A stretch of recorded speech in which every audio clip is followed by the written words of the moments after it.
Assalamualaikum warahmatullahi wabarakatuh. Perkenalkan, saya Sela Wanda Delima dari kelas 10-12 akan menjelaskan tentang riba, bank, dan asuransi. Nah, yang pertama yaitu riba. Arti riba ditinjau dari segi bahasa, riba berarti nilai lebih atau tambahan. Sedangkan menurut pengertian syara, riba adalah nilai tambahan yang diharamkan dalam urusan pinjam-meminjam dan jual-beli, di mana satu pihak merasa dirugikan, sementara pihak lain mengambil keuntungan tanpa menanggung risiko. Para ulama sepakat ada 4 macam riba, yaitu 1. Riba fadli, 2. Riba nasi'ah, 3. Riba qard, dan keempat, riba yad. Yang kedua, hukum riba. Para ulama sepakat hukum riba adalah haram.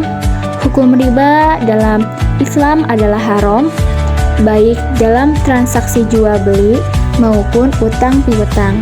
Riba didefinisikan sebagai tambahan yang diambil dari harta pokok atau modal dengan cara yang batil dan termasuk dalam dosa besar yang diancam dengan siksaan di akhirat.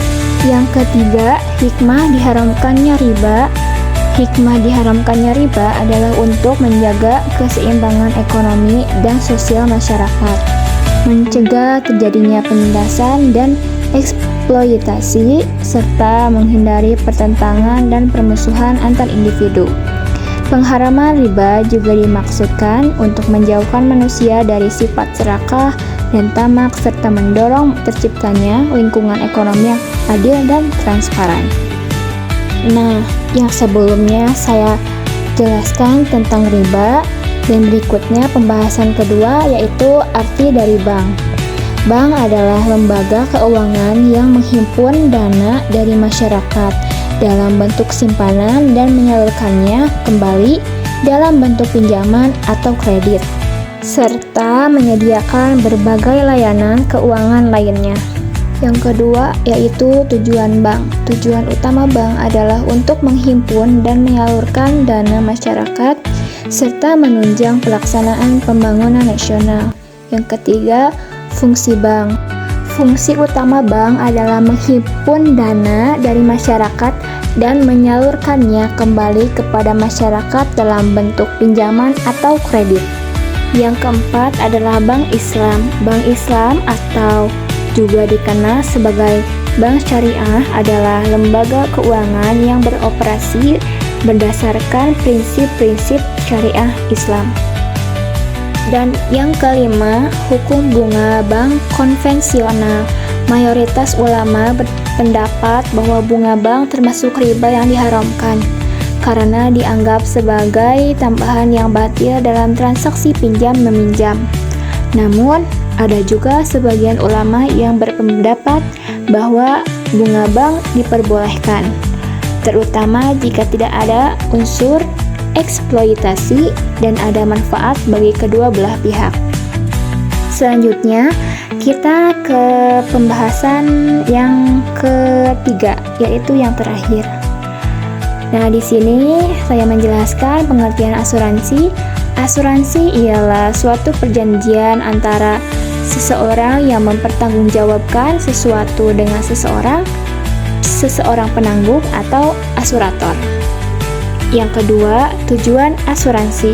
Tujuan utama asuransi adalah memberikan perlindungan finansial dari risiko kerugian yang mungkin timbul akibat kejadian tak terduga. Asuransi Islam.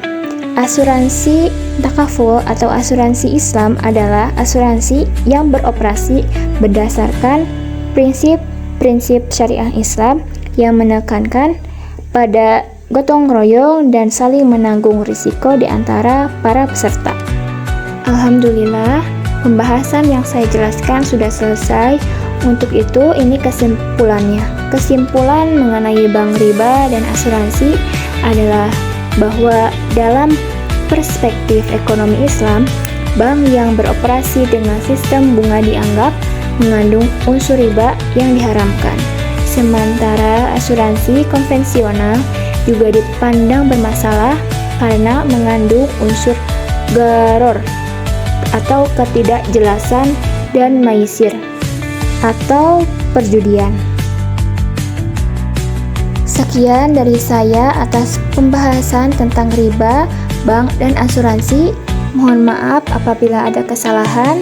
Terima kasih atas perhatiannya. Wassalamualaikum warahmatullahi wabarakatuh.